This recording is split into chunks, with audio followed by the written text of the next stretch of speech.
I can't believe I'm doing this. I don't even know how to intro this.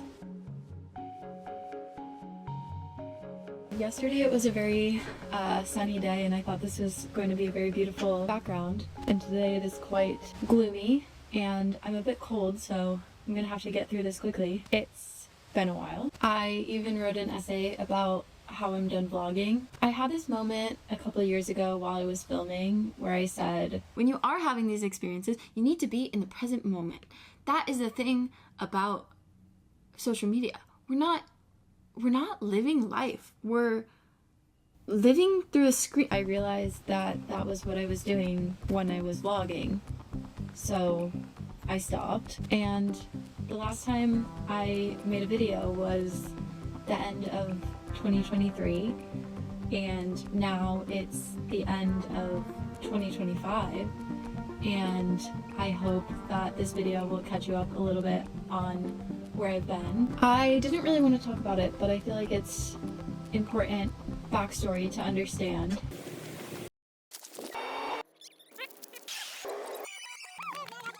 I went through a pretty terrible experience, like worst thing that's ever happened in my life kind of experience. With the help of my friends and a squirrel, I ended up being okay, but I had to move like 8 times, and there was just a lot going on. In 2025, in a lot of ways, I feel like I'm still kind of recovering from it. Okay, I think I'm getting ahead of myself. In my essay, the one about how I'm done vlogging, not the one about the terrible experience, I referenced this Damon Dominique video called Why I Don't Post Anymore. One idea that really stuck out to me from the video.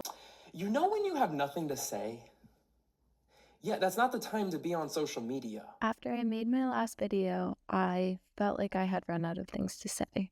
I felt like I needed to get back out into the world and have experiences without my camera before I was ready to talk about them on YouTube. When I set out to plan my year in January 2025, it was impossible to choose goals. I knew for certain I would be going back to school in the fall. With so much change coming to my life, I couldn't figure out what I really wanted. I was on the phone with my friend Alex recently, and I told her how I felt like I was going through an awkward phase in life. Seeing my peers Advancing in their careers and having babies makes me feel very uncomfortable. I feel like young 20s, which are so stereotypical of being careless and not really worrying about other people, were very well suited for my personality, which I tend to just try to follow my heart. I feel like your decisions matter more as you get older, and what you do matters more. My young 20s were so well suited for my carefreeness.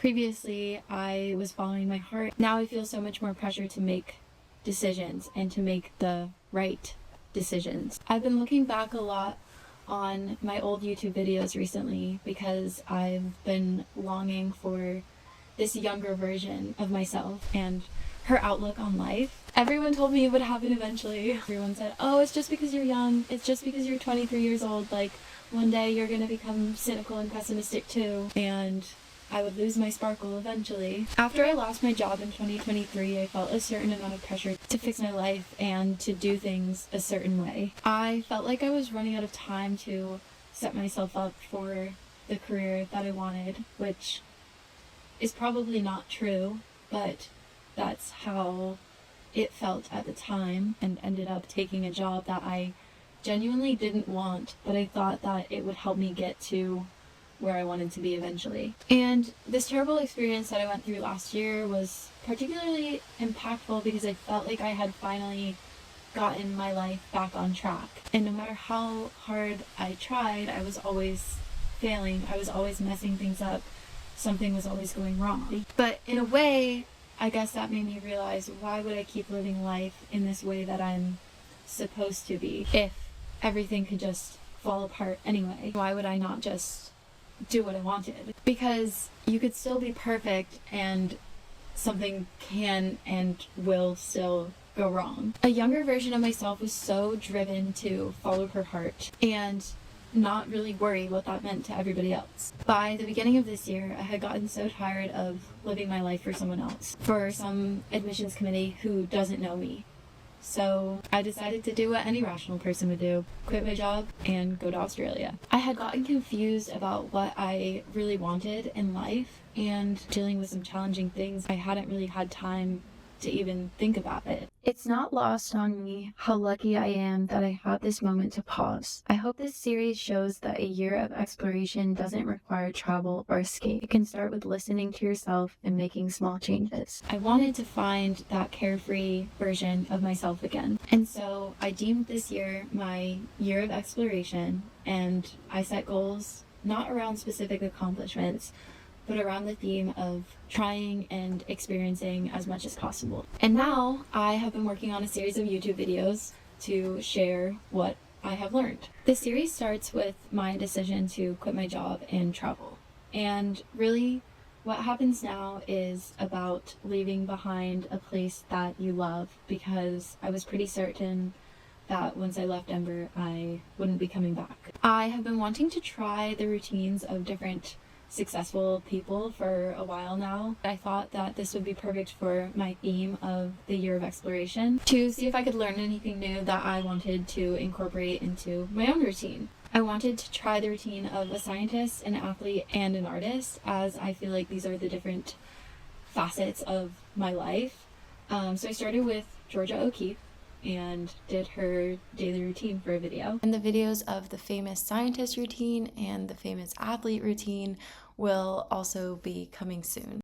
One of the biggest projects that I worked on this year was trying a different sport every month for a year, and I made a video about it. I didn't record a lot while I was in Australia until the very end of my trip, when I rented a van and did a road trip around Western Australia. After coming back from Australia, my life felt a little lackluster, so I tried incorporating more backyard adventures into my routine. I made a video with some of my favorite ideas and advice about having your own backyard adventure. My other big project for the year was my chocolate chip cookie project. I tasted cookies from bakeries around the world, interviewed professional bakers, and hosted a bake-off with some of the top chocolate chip cookie recipes, all in hopes of creating my own perfect chocolate chip cookie. I filmed a video about making art every day for a month, which is a video I've wanted to make for many years and have never been successful at it, but finally I was. So there's a video coming on that. Finally, there's a video in which I wrap up everything I learned from the whole year and what I am taking with me moving forward, as well as some inspiration for doing your own year of exploration.